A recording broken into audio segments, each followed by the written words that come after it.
내 2달치 월급을 쏟아부어 산 베이지색 코트. 백화점 거울 앞에서는 그렇게 근사해 보이더니 강남 한복판 이 한정식집 조명 아래선 왜 이렇게 초라하고 누더기 같은지.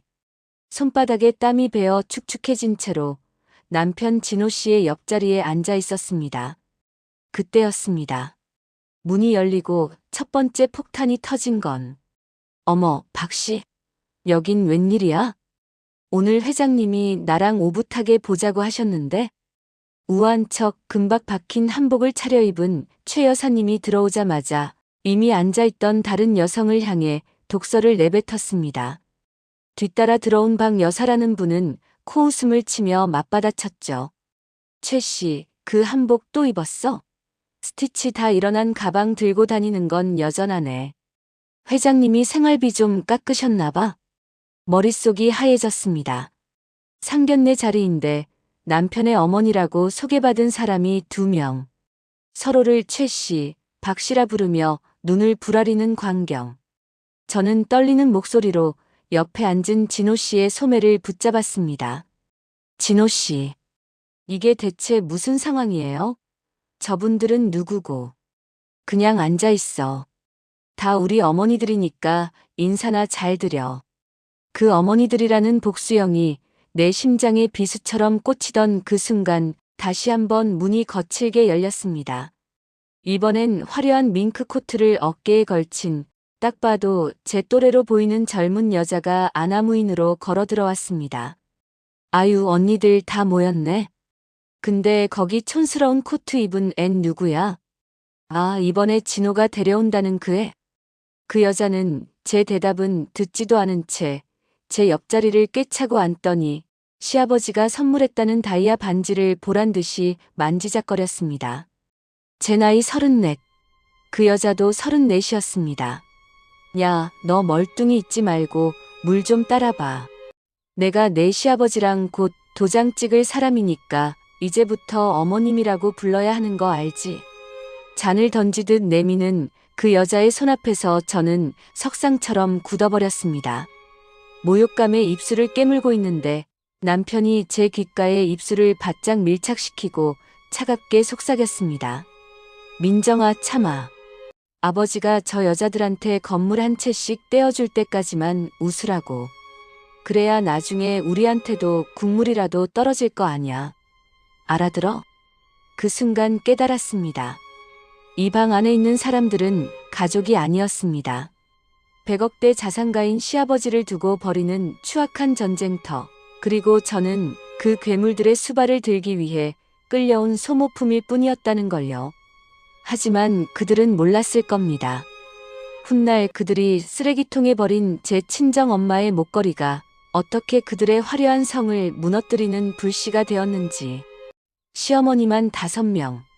지옥 같던 그 집에서 제가 어떻게 살아남아 그들을 파멸시켰는지 지금부터 그 잔혹한 기록을 들려드리겠습니다.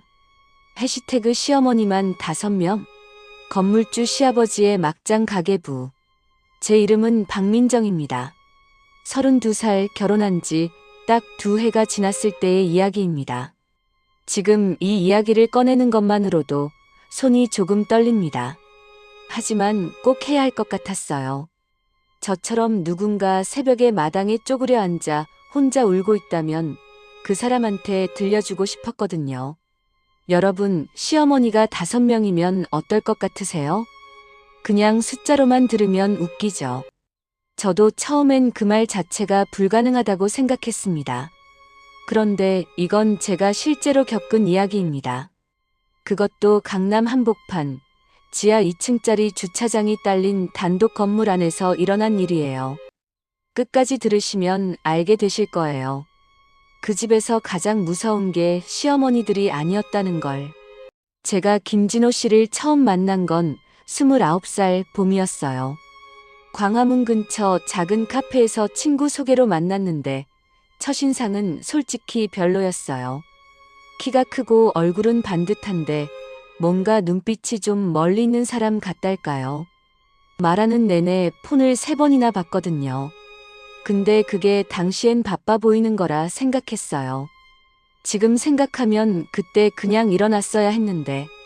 진호 씨는 저한테 처음 연락이 왔을 때 이렇게 문자를 보냈어요. 지난번에 했던 말 기억나요?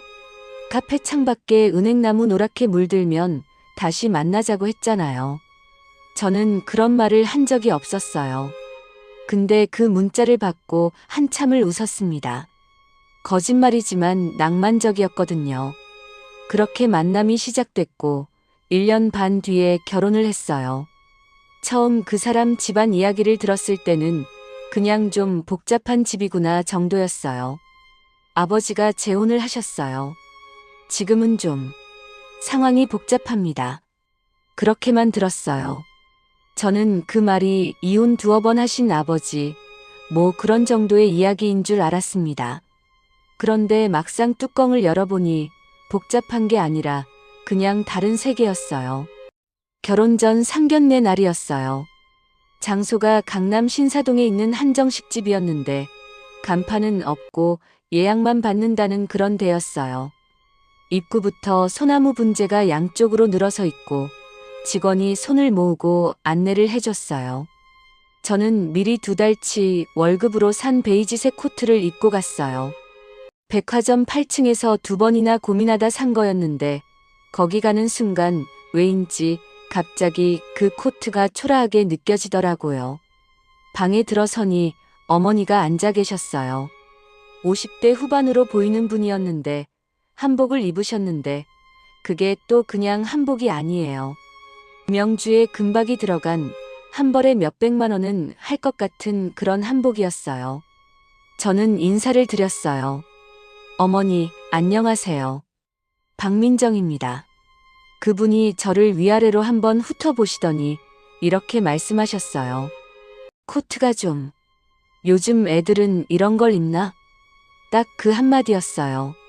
따뜻하게도 차갑게도 아닌 그냥 사실 확인하듯이 말씀하시는 그 톤이 오히려 더 무겁게 꽂혔습니다.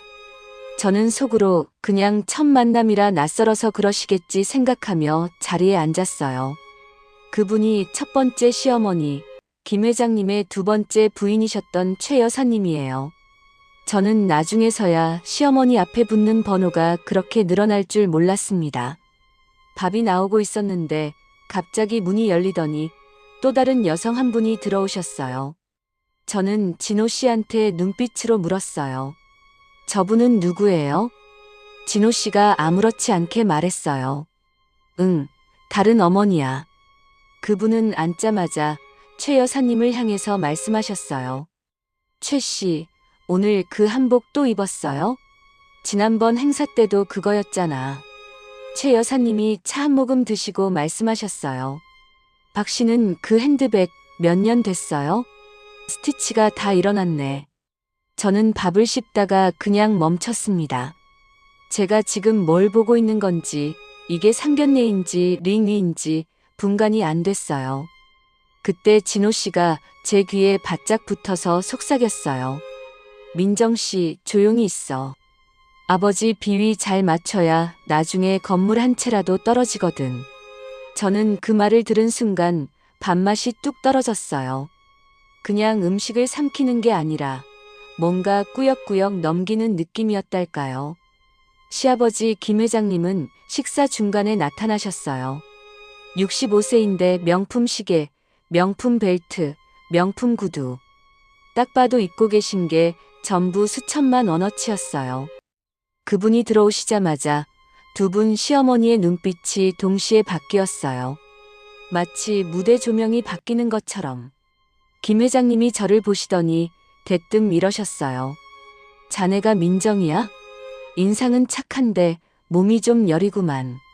우리 집에 들어오려면 몸이 좀 튼튼해져야 할 거야. 그리고 웃으셨어요. 저도 따라 웃었어요.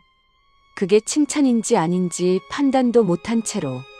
그날 저녁 집에 돌아오면서 진호 씨한테 물었어요. 저 2분이 다 어머니예요? 그럼 어머니가 몇 분이신 거예요? 진호 씨가 운전하면서 태연하게 답했어요. 지금은 3분이에요. 그 중에 법적으로 현재 부인은 1명이고 나머지는 뭐 예전부터 인연이 있으신 분들이고. 저는 창밖을 봤어요. 한강 다리 위를 지나고 있었는데 강물이 그날따라 유독 차갑게 보였어요. 결혼식을 올리고 신혼여행을 다녀왔습니다. 사이판이었어요. 5박 6일인데 진호 씨는 사흘째 되는 날부터 시아버지 전화를 받으며 비즈니스 통화를 했어요. 저는 해변에 혼자 앉아서 조개 껍데기를 주었습니다. 나중에 친정 엄마한테 그 조개 껍데기 담아온 작은 통을 드렸더니 엄마가 유리병에 넣어서 창가에 올려두셨어요. 그게 나중에 얼마나 중요한 의미가 되는지 그때는 몰랐어요. 돌아오자마자 시아버지의 명령이 떨어졌어요. 신혼집 구하지 마. 우리 별채 있잖아. 거기 들어와라. 진호 씨가 좋다고 했어요.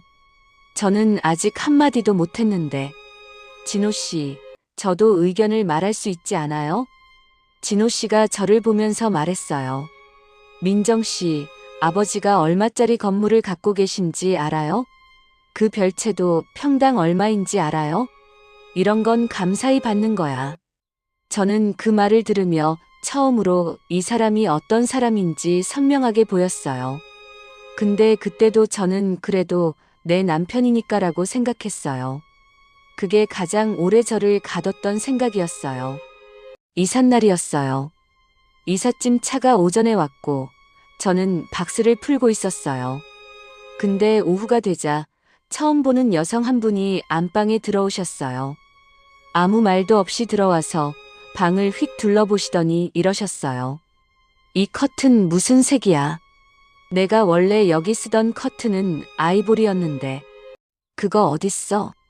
저는 당황해서 물었어요. 저 혹시 누구세요?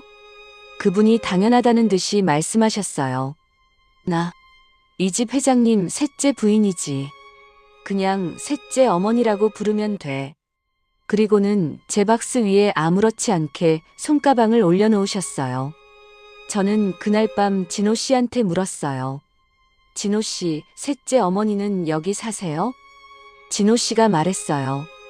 응, 가끔 오셔.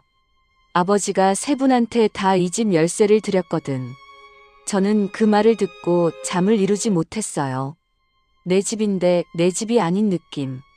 자물쇠를 바꾸고 싶었지만 그럴 수가 없었어요. 그 집에서의 하루하루가 어떠했냐고요. 설명해 드릴게요. 저는 매일 새벽 5시 반에 일어났어요. 최 여사님은 된장찌개에 현미밥을 드셨어요. 박 여사님은 토스트에 아메리카노를 드셨어요. 셋째인 송 여사님은 흰죽에 낙지 무침을 원하셨어요. 아침 한 끼를 3종류로 만드는 거예요. 주방 하나에서 솥 3개, 팬 2개를 동시에 돌리면서 그러다 보면 6시 반이 돼요. 진호 씨는 7시에 출근하니까 그 전에 진호 씨 밥까지 차려야 해요. 저는 그 시절 팔뚝에 항상 멍이 있었어요. 냄비에 부딪히거나 서두르다가 문 모서리에 찍거나. 어느 날 친정 엄마한테 전화가 왔을 때 엄마가 물으셨어요. 민정아, 밥은 잘 먹어? 저는 웃으면서 말했어요. 응, 엄마 잘 먹어. 밥 진짜 잘 먹어. 그게 사실이었거든요. 제가 만든 밥을 남들이 먹는 동안 저는 그들이 남긴 걸로 서서 먹었어요. 그게 잘 먹는 거라면요. 엄마는 김서방한테 잘해라. 네가 참아야 복이 들어오는 거야 라고 하셨어요.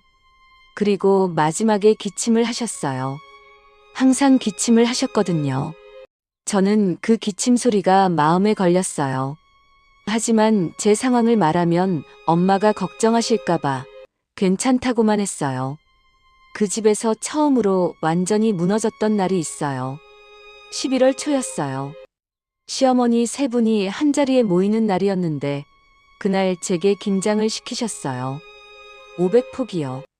자기들 지인 선물용이라고 하셨어요. 저 혼자요. 배추를 절이는 것부터 시작해서 양념 만들고 버무리고 통에 담고 손이 3개라도 모자랄 일이었는데 3분은 거실에서 드라마 보시면서 간간히 마당에 나오셔서 이러셨어요. 맛 좀 봤어? 간이 싱겁겠다. 야, 빨간 게 이게 뭐야? 고춧가루가 부족한 거 아니야? 손이 왜 이렇게 느려? 젊은 사람이. 양념 때문에 너무 매워서 눈물이 나는 건지, 그냥 서러워서 나는 건지 구분이 안 됐어요. 그런데 그때였어요. 대문이 열리더니 처음 보는 여성이 들어왔어요. 40대 중반으로 보이는 분이었는데 눈빛이 날카로웠어요. 그분이 마당에 서시더니 시어머니 세 분을 향해 말씀하셨어요. 회장님 어디 계세요? 저 할 말 있어서 왔어요. 최 여사님이 일어나시면서 물으셨어요. 당신 누구야? 그분이 당당하게 말씀하셨어요. 저요? 나도 회장님이랑 오래된 사람이에요. 애도 있었고요. 그날 오후 마당에서 네 분의 목소리가 뒤섞였어요. 저는 그 사이에 끼어서 김칫솔을 버무리면서 내가 지금 어디 있는 건지 이게 현실인지 싶었어요. 어릴 때 학교 앞 문방구에서 팔던 막장 만화책에서도 이런 장면은 없었거든요. 그 새로 오신 분이 넷째 시어머니 정 여사님이셨어요. 며칠 뒤 정 여사님이 저한테 단둘이 있는 자리에서 말씀하셨어요. 민정 씨, 진호 혹시 뭔가 이상한 점 없었어요? 몇 살인지 정확히 알아요? 저는 무슨 말인지 몰라 물었어요. 갑자기 왜 그런 걸 물어보세요? 정 여사님이 잠깐 말을 멈추셨다가 이러셨어요. 내가 회장님 아이를 가졌던 적이 있거든요. 그게 살아있다면 진호 씨 나이랑 비슷해서 저는 그 자리에서 일어나지 못했어요. 그날 밤 진호 씨한테 조심스럽게 물었어요. 혹시 낳아주신 어머님이 누구신지 알아요? 진호 씨가 리모컨으로 채널을 돌리면서 말했어요. 뭐? 그게 왜 중요해? 누가 엄마면 어때? 나한테 돈 물려줄 사람이 아버지인데. 저는 그 말을 듣고 방에 들어가서 옷장 문을 열고 기대어 섰어요. 소리 없이 울었습니다. 그 사람이 너무 낯설었어요. 같이 밥을 먹고 같이 자는 사람인데 그 사람이 하는 말이 하나도 이해가 안 됐어요. 시아버지는 저를 비서처럼 쓰기 시작하셨어요. 처음에는 서류 복사해 오는 것부터 시작했어요. 그러다가 시어머니들 뒤를 좀 봐줘라. 누가 몰래 돈을 빼돌리는지 알고 싶다고 하셨어요. 저는 거절하지 못했어요. 이상한 일에 휘말리는 것도 싫었지만 거절하면 진호 씨한테 어떤 말이 돌아올지가 더 무서웠거든요. 그러던 어느 날 오후 저는 무거운 짐을 들고 계단을 오르다가 코피가 터졌어요. 쭉 흘러서 흰 블라우스에 묻었어요. 쓰러지진 않았는데 어지러워서 벽에 기댔어요. 그때 지나가시던 박 여사님이 보시더니 이러셨어요. 아이고 연기는. 빨래가 저렇게 쌓여 있는데 일 안 하려고 그러는 거야? 그냥 지나가셨어요. 저는 그날 뒤에서 생각했어요. 나는 지금 여기서 뭐 하고 있는 거지? 어릴 때 꿈이 있었거든요. 그림을 그리고 싶었어요. 홍대 앞 작은 갤러리에서 내 그림 걸어놓고 싶다고 대학 때 노트 뒤에 몰래 스케치 연습을 했었는데 그 꿈이 얼마나 멀어졌는지 코피 닦으면서 실감했어요. 그 즈음 최 여사님이 저한테 이런 말씀을 하셨어요. 민정 씨, 대출 좀 받아줄 수 있어요? 내 이름으로는 한도가 찼거든. 저는 깜짝 놀라서 물었어요. 어머니, 그건 제 신용에 영향이 가는 일인데요. 최 여사님이 아무렇지 않게 말씀하셨어요. 이자는 내가 낼게. 걱정 마. 저는 거절했어요. 근데 나중에 알고 보니 이미 제 명의로 서류가 만들어져 있었어요. 진호 씨가 도장을 찍어준 거예요. 저는 진호 씨한테 달려가서 어떻게 된 거냐고 물었어요. 진호 씨가 말했어요. 어머니 부탁인데 어떻게 안 들어줘. 이자는 어머니가 낸다잖아. 저는 그 자리에서 더 이상 말을 못했어요. 뭔가를 말하려고 입을 열었다가 닫았어요. 그게 어떤 의미인지 진호 씨는 아마 이해를 못했을 거예요. 저는 그 순간 이후로 혼자 생각하기 시작했어요. 이 상황에서 내가 할 수 있는 게 뭔지. 그리고 어느 날 시아버지가 중대 발표를 하겠다며 가족 전체를 소집하셨어요. 저도 거실에 앉아 있었어요. 시아버지가 들어오시면서 뒤에 여자 한 명을 데리고 오셨어요. 저랑 키가 비슷하고 저랑 얼굴형이 비슷했어요. 실제로 나이를 들으니 34살. 저랑 동갑이었어요. 예쁘긴 했어요. 그냥 예쁜 게 아니라 TV에 나와도 될 것 같은 외모였어요. 시아버지가 말씀하셨어요. 이제부터 지수가 이 집 안주인이다. 다들 형님으로 모셔. 거실이 조용해졌어요. 0.5초 뒤에 폭발했어요. 시어머니 네 분이 거의 동시에 일어나셨어요. 목소리가 겹치고 말이 겹치고. 지수 씨는 그 상황에서 손거울 꺼내서 립스틱을 고치고 있었어요. 그러더니 저한테 돌아보면서 말했어요. 야, 너 나랑 동갑이라며? 물 한 잔 갖다 줘. 반말이었어요. 저는 그 사람을 보면서 생각했어요. 아, 이 사람은 나한테 반말을 하는 게 당연하다고 생각하는구나. 물을 떠다 주면서 저는 손이 조금 떨렸어요. 창피한 게 아니라 화가 나서요. 지수 씨가 들어온 뒤로 상황이 달라졌어요. 기존에 있던 시어머니들의 화살이 일부는 지수 씨한테, 나머지는 저한테 향했거든요. 지수 씨는 제 신혼방을 탐냈어요. 여기 채광이 좋네. 내가 여기 써야겠다. 아무렇지 않게 말했어요. 진호 씨는 그 말에 제 짐을 옮기기 시작했어요. 저한테 묻지도 않고. 제 옷들, 제 책들, 제 스케치북들이 박스에 담겨서 창고 앞에 쌓였어요. 저는 그 박스들을 보면서 한참 멍하니 서 있었어요. 그 스케치북 안에는 대학 때부터 그려온 그림들이 있었어요. 한 장 한 장이 다 저한테는 어떤 기억이었는데. 그런데 그보다 더 힘든 일이 생겼어요.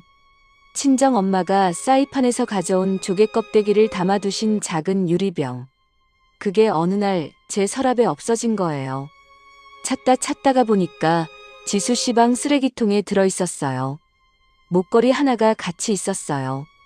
엄마가 결혼할 때 제 목에 걸어주신 14K 금 목걸이였어요. 민정아, 엄마 거야. 이거 걸고 아프지 마라. 그렇게 해주신 목걸이가 쓰레기통 안에 있었어요. 저는 그 쓰레기통에 손을 집어넣었어요. 목걸이랑 유리병을 꺼내려고. 그런데 그걸 지수 씨가 영상으로 찍고 있었어요. 진호 씨도 서 있었어요. 지수 씨가 웃으면서 말했어요. 쓰레기통 뒤지는 거 처음 봐. 진짜 웃기다. 저는 아무 말도 안 했어요. 목걸이를 꺼내서 손에 쥐고 일어났어요. 그 순간 제 눈에서 뭔가가 빠져나가는 게 느껴졌어요. 슬픔 같은 게 빠져나가고 다른 게 들어오는 느낌이었어요. 시아버지는 어느 날 저한테 이러셨어요. 지수랑 청담동 쇼핑 좀 할 건데 짐 들어줄 사람 필요하거든. 민정이가 좀 따라와. 저는 그날 청담동 거리에서 명품백이 든 쇼핑백을 양손에 들고 걸었어요. 가을이었는데 햇살은 좋았어요. 근데 그 거리 카페 앞에서 대학 때 같은 미술 동아리였던 친구 하나를 마주쳤어요. 소혜라는 친구였는데 그 친구는 지금 작은 갤러리에서 큐레이터를 하고 있다고 들었어요. 우리 눈이 딱 마주쳤어요. 친구가 제 손에 든 쇼핑백을 봤어요. 저를 봤어요. 친구가 민정아? 하고 불렀어요. 저는 웃었어요. 최대한 아무렇지 않게. 응, 소혜야. 오랜만이다. 그런데 그 웃음을 짓는 순간 화장실에 가고 싶어졌어요. 롯데 백화점 본관 4층 화장실 제일 안쪽 칸에 들어가서 변기 뚜껑을 닫고 앉아서 울었어요. 소리도 못 내고요. 손수건을 입에 물고 울었어요. 얼마나 울었는지 모르겠어요. 다시 나왔을 때 거울을 보니까 눈이 잔뜩 부어 있었어요. 그날 밤 저는 처음으로 메모를 시작했어요. 수첩에 날짜랑 내용을 적는 게 아니라 폰으로 녹음을 시작한 거예요. 시어머니들끼리 나누는 대화, 시아버지의 지시사항들. 그냥 기록해 두려고요. 막연하게 언젠가 필요할 것 같아서요. 그게 나중에 어떤 힘이 되는지 그때는 몰랐어요. 그리고 그해 겨울이 왔어요. 친정 엄마한테서 전화가 오지 않는 날이 며칠 이어졌어요. 보통 사흘에 한 번은 꼭 전화를 주셨는데 제가 먼저 전화를 드렸더니 이웃집 할머니가 받으셨어요. 민정이 엄마가 어제 길에서 헤매고 있어서 내가 데려왔어. 동네 앞인데 본인 집을 못 찾더라고. 저는 그 말을 듣고 바로 코트를 걸치고 나갈 준비를 했어요. 그때 시어머니 송 여사님이 앞을 막으셨어요. 나 밥상 아직 안 받았어. 어디 가려고? 저는 말씀드렸어요. 어머니, 제 친정 어머니가 갑자기 길을 잃으셨대요. 급한 상황이에요. 송 여사님이 소파에 앉으시면서 말씀하셨어요. 그게 나랑 무슨 상관이야? 내 밥상 차려놓고 가. 저는 그 말에 아무 대답도 안 하고 나왔어요. 처음으로 아무 대답도 안 한 거였어요. 수원 엄마 집 근처까지 달려가서 엄마를 찾았어요. 편의점 앞 파라솔 의자에 앉아 계셨어요. 10월 말인데 얇은 가디건 하나 입으시고 저를 보시더니 처음엔 누구냐는 듯이 쳐다보셨어요. 엄마, 나야. 민정이야. 엄마가 그제야 저를 알아보셨어요. 그리고 제 손을 잡으시더니 이러셨어요. 미안하다, 민정아. 엄마가 짐이 돼서. 저는 엄마 손을 꼭 쥐었어요. 차갑고 거칠어진 그 손을요. 병원에서 검사를 받고 나왔어요. 초기 치매 소견이 있다고 했어요. 아직 혼자 생활은 가능하지만 자주 확인해야 한다고요. 저는 집에 모셔야겠다고 생각했어요. 좁아도 눈치가 보여도 가까이 있어야 할 것 같았어요. 그날 밤 진호 씨한테 말했어요. 우리 엄마 별채 작은 방에 모시면 안 될까요? 치매 초기래요. 진호 씨가 TV를 끄고 돌아봤어요. 안 돼. 딱 2글자였어요. 저는 계속 말했어요. 치매 초기라서 혼자 두면 안 된대요. 방 한 칸이면 되는데. 진호 씨가 말했어요. 민정 씨, 현실 좀 봐요. 장모님이 여기 오시면 아버지 상속 계획 꼬여. 아버지 예민하신 분이야. 절대 안 돼. 저는 더 이상 부탁하지 않았어요. 다음 날 낮에 엄마를 잠깐이라도 데려왔어요. 차 한 잔만 드시고 가시라고, 그냥 잠깐이라고. 엄마가 이 집이 예쁘다고 하셨어요. 마당에 단풍이 들었다고 하셨어요. 그런데 그때 5번째 시어머니 지수 씨가 나왔어요. 엄마를 보더니 이러는 거예요. 누구야? 여기 외부인이 왜 들어와 있어? 저는 말씀드렸어요. 제 친정 어머니세요. 지수 씨가 코를 들면서 말했어요. 아, 그래요? 근데 우리 집 함부로 들어오면 안 되잖아요. 나가주세요. 그 말을 들으신 엄마가 겸연쩍게 웃으시면서 일어나셨어요. 나 이만 가야겠다, 민정아. 저는 엄마의 뒷모습을 봤어요.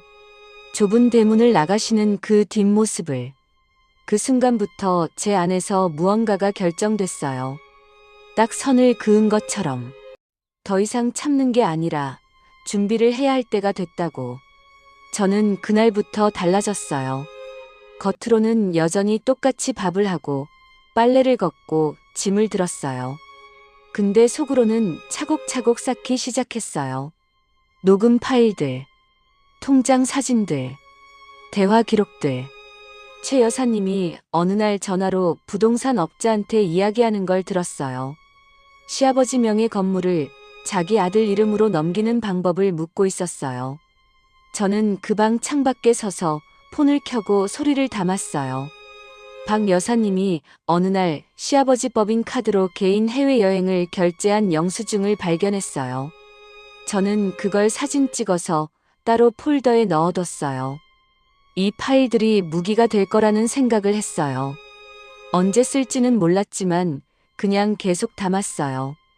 어느 날 저녁 시아버지가 저를 부르셨어요. 거실에서 5번째 시어머니 지수 씨랑 앉아 계시면서 이러셨어요. 민정아, 지수 발 좀 주물러 줄래? 발이 좀 아프다고 하네. 저는 그 말을 듣고 잠깐 멈췄어요. 예전 같으면 어떻게 했을지 알아요. 고개를 숙이고 어색하게 웃으면서 쪼그려 앉았겠죠. 근데 그날은 그러지 않았어요. 저는 시아버지를 보면서 그냥 웃었어요. 소리 없이, 대답 없이. 그리고 돌아서 나왔어요. 시아버지가 뒤에서 부르셨어요. 저는 걷기만 했어요. 제 방에 들어와서 이혼 서류를 꺼냈어요. 진호 씨가 들어왔어요. 저는 그 서류를 진호 씨 앞에 놓았어요. 민정아, 이게 뭐야? 저는 말했어요. 이혼하려고요. 진호 씨가 말했어요. 지금 제정신이야? 이렇게 하면 너한테 아무것도 없어. 저는 대답했어요. 알아요. 그리고 다시 말했어요. 돈에 미친 괴물들이랑 더는 같이 못 살겠어요. 이제 너희끼리 뜯어먹고 살아요. 그게 그 집에서 제가 한 마지막 말이었어요. 그날 밤 저는 그 파일들을 정리했어요. 시어머니들의 비리 내용들, 최 여사님 건물 빼돌리기, 박 여사님 법인 카드 사적 유용, 송 여사님의 위장 전입 관련 통화 내용, 그리고 결정적인 것 하나. 지수 씨가 진호 씨랑 몰래 만나고 있었다는 증거. 두 사람이 쇼핑몰에서 손을 잡고 걷는 영상을 며칠 전에 우연히 찍어뒀거든요. 카페에서 나오는 걸 제가 지나가다 봤어요. 진호 씨는 회사에 있다고 했던 날이었어요. 저는 그 자리에서 폰으로 영상을 찍었어요. 그걸 시아버지의 단체 채팅방에 넣었어요. 가족 전체가 보는 방이었거든요. 그 다음날 아침 그 집은 완전히 뒤집어졌어요. 시아버지가 진호 씨를 불렀어요. 저는 거기 있지 않았어요. 나중에 진호 씨 친구한테 전해 들은 이야기로는 시아버지가 진호 씨를 상속해서 완전히 제외하고 집 열쇠를 회수했다고 했어요. 지수 씨도 그날 짐을 싸서 나갔다고 했어요. 시어머니 네 분도 서로 고소를 시작했다고 했어요. 비리 파일들이 공개되면서 서로 약점을 잡고 변호사를 선임하고 그 집은 법원과 경찰서 얘기가 오가게 됐어요.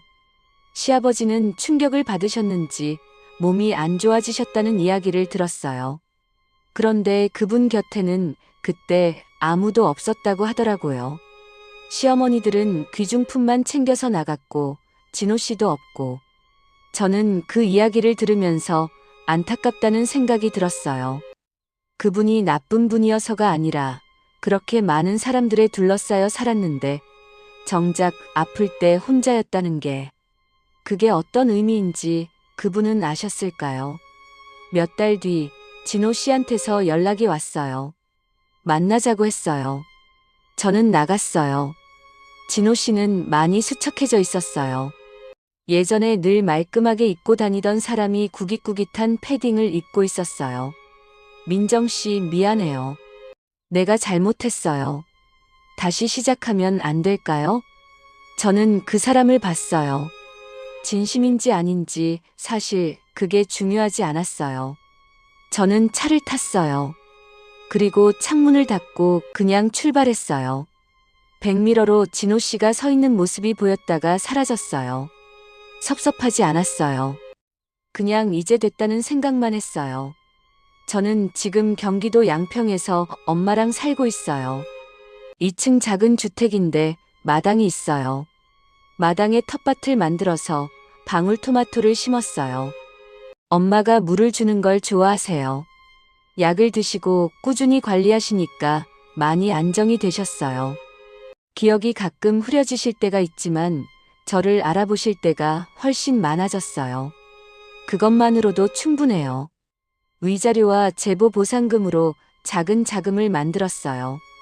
지금 저는 주말마다 집 근처 용문산 올라가는 길에 스케치를 해요. 아직 갤러리에 걸 그림은 아니에요. 근데 그냥 그리는 게 좋아요. 스케치북 위에 연필이 지나갈 때 그 소리가 좋고 지우개로 지울 때 종이에서 올라오는 냄새가 좋아요. 오랫동안 잊고 있었던 것들을 하나씩 다시 찾아가는 느낌이에요. 사이판에서 가져온 조개 껍데기통, 지금도 창가에 있어요. 엄마 목걸이는 제 목에 걸려 있고요. 아무한테도 다시는 빼앗기지 않을 거예요. 이 이야기를 들어주신 분들한테 마지막으로 한마디만 드리고 싶어요. 누군가가 여러분한테 조금만 더 참아라고 말한다면 그 말이 맞을 수도 있어요. 근데 그 참음이 나를 더 작아지게 만들고 있다면 그게 기다림인지 포기인지 한번 생각해 보세요. 저는 그 지옥 같은 시간이 끝에 이런 걸 배웠어요. 가장 무서운 감옥은 쇠창살이 없다는 것. 그리고 그 문을 열 수 있는 사람은 처음부터 나 자신뿐이었다는 것. 이제야 진짜로 숨을 쉰다는 게 뭔지 알 것 같아요. 마당에서 방울토마토가 빨갛게 익어가는 걸 보면서 엄마가 민정아, 이거 오늘 따도 되겠다라고 말씀하시는 그 목소리를 들으면서 그게 전부인데 그게 전부예요. 그리고 그 전부가 이제는 충분합니다.